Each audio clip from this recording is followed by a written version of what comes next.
يا صباح الفل، ازيكم يا حلوين؟ عاملين ايه؟ وحشتوني جدا جدا جدا جدا جدا. عارفه ان بقالي فتره كده، يعني الدنيا مش مظبطه وما بنزلش فيديوهات كتير على اليوتيوب، لكن انا دايما موجوده على بيج الفيسبوك باستمرار يوميا. يمكن ده اللي واخدني منكم هنا شويه، بس ان شاء الله بقى نبدا نظبط الدنيا، لان انا بصراحه مجهود جامد عليا قوي شغل الفيسبوك مع شغل اليوتيوب، لاني بنزل هنا وصفات وهنا وصفات. فيعني خلتني مع الفيسبوك شوية وسبت اليوتيوب، فتعالوا لي هناك على بيجي الفيسبوك وتابعوا هنا وتابعوا هنا، هتلاقوا حاجات حلوة كتير.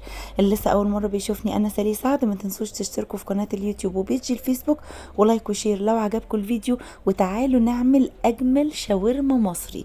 بصوا بقى، هتطلع اجمل من اللي بنجيبها من شرقي، من اي مكان بيعمل شاورما مصري هيقدر اي حد من الناس الجميله دي.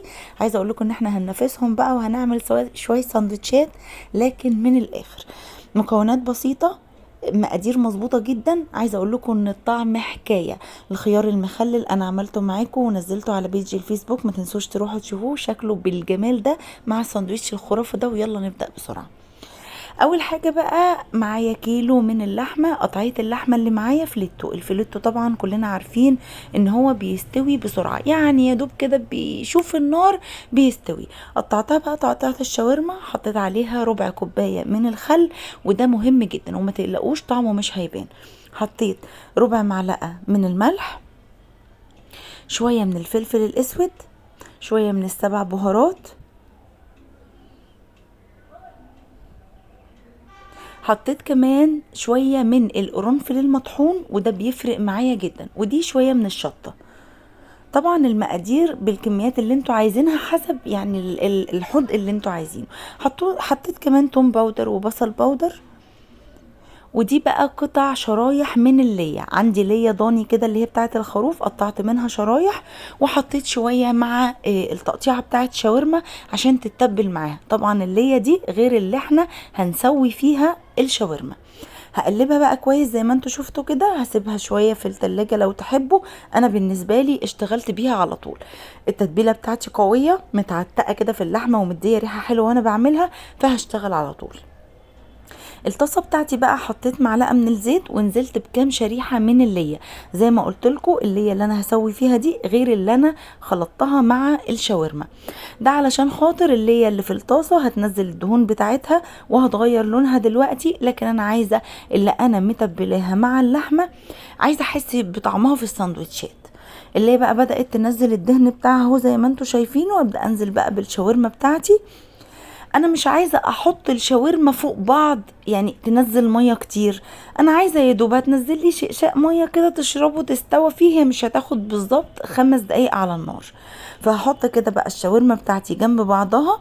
عايزه اقول لكم ان طبعا اللي هي بتاعتي مقدوحه جدا، لان انا سبتها حوالي 5 دقايق علشان تنزل الدهون اللي فيها. فالطاسه بتاعتي سخنه جدا والماده الدهنيه بتاعتي سخنه جدا. عايزه اقول لكم طعم اللي بيفرق قوي في شاورما اللحمه، وده الطعم اللي احنا بنلاقيه بره. حابين انتوا تعملوا باي ماده دهنيه علشان مش متوفر عندكم ليا، مفيش مشكله.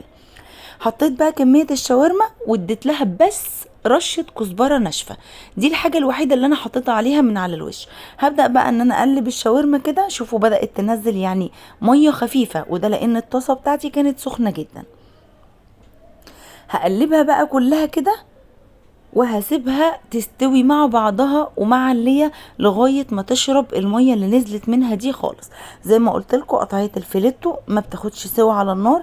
تقدروا كمان تعملوها من وش الفخدة، تقدروا تجيبوها انتركوت لو متوفر عندكم، يعني مفيش مشكلة. كل القطعيات دي سواها بيكون سريع شوية عن القطعيات اللي هي الموزة التريبيانكو.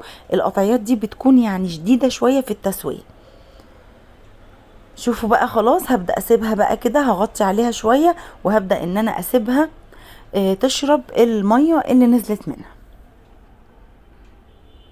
دي بقى كانت خلاص بدأت تشرب المية اللي نزلت منها. زي ما انتوا شايفين انا كنت مهدية عليها النار خالص، لاني عايزاها تشرب المية على مهلها. انا بالنسبة لي بحب لما اكون باكل لحمة تكون دايبة كده بتتقطم مش بتشد، علشان كده وطيت عليها النار لغاية ما شربت المية. بصوا بقى، شوفوا في ثانية بتشديها كده تتقطع في ايدك. وانا بحب تسوية اللحمة تكون تسوية يعني دايبة زي ما انا قلت لكم كده. طيب بعد ما شربت الميه بقى بدأت الدهن تاني يبان فيها اللي هو بتاع اللي نعمل ايه؟ شرايح من الطماطم وشرايح من البصل. انا هكتفي ان انا احط شرايح طماطم وبصل، مش هحط مثلا كزبره خضراء، مش هحط بقدونس، مش هحط شبت، بحس ان هو بيغير طعم الشاورما شويه.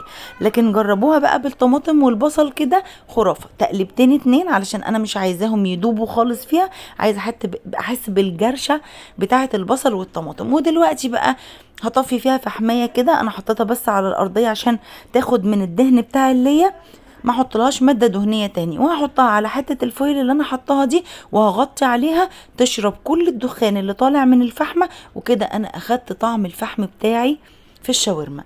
شوفوا بقى الدهن بتاع اللي ده خرافي. سخنوا كده بقى العيش الكايزر فيه، لو حابين تعملوها في عيش سوري مفيش مشكله، بس هي العيش في الوصفه دي اساسيه عيش كايزر اللي هو زي الفينو المدور ده، بس علشان خاطر ده شاورما مصري، والمصري مفيش احلى منه.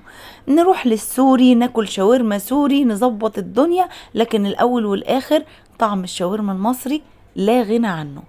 الكايزر بتاعي زي ما انتوا شايفينه كده بقى هبدأ اغطسه في اللية بالشاورما كده علشان يتسقسق من اللية بتاعتي وطعم الشاورما اللي احنا طفينا فيها الفحمة. خلاص بقى اديت له تسخينه حلوه كده وشرب شويه من اللي بقى، وبقى يعني مسخسخ في بعضه كده زي المسخسخه. ابدا بقى اعمل الطحينه بتاعتي، احط في ارضيه الكايزر في الساندوتش بتاعي كده وغرقي طحينه بقى يا ست الكل. وما تتوصيش لان الطحينه بتدي طعم خرافي للشاورما المصري. املي بقى الساندوتش كده وما تستخسريش. ليه بقى؟ لان هو طول ما الحشو كتير عن العيش بيبقى طعم الحاجه احلى. مليته بقى وما استخسرتش كده، طب اديله رشه طحينه تانية.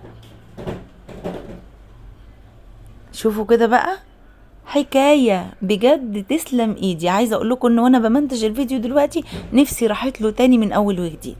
وكده كان الساندوتش بتاعي. طب هنعمل واحد كمان ولا الشاورما بتاعتنا دي يعني رمت معايا كميه حلوه كده.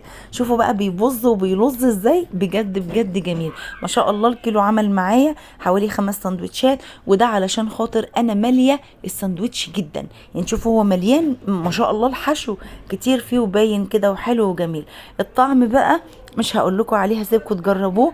طبق خيار المخلل اللي انتوا شايفينه ورا ده حكايه. ارجعوا كده على بيجي الفيسبوك وبرده شوفوه على اليوتيوب، انا كنت منزله قبل كده من فتره، بس ده فيديو تاني للمخلل الخيار جديد ولون حلو قوي، وبجد بجد بجد هيعجبكم وبألف هنا. والسندوتشات كانت سخنه عايزه تتاكل سخنه كده. وهقوم دلوقتي دعبس في التلاجة اشوف يمكن الاقي لي كده كيلو فليتو ولا حاجه اطلعه اعمله شاورما، وشويه الخيار اللي زي العسل دول. ان شاء الله ان شاء الله الوصفه تعجبكم. لو وصلتوا للمرحله دي ما تنسونوش في اللايك والشير. ان شاء الله اشوفكم على خير الفيديو الجاي. سلام عليكم.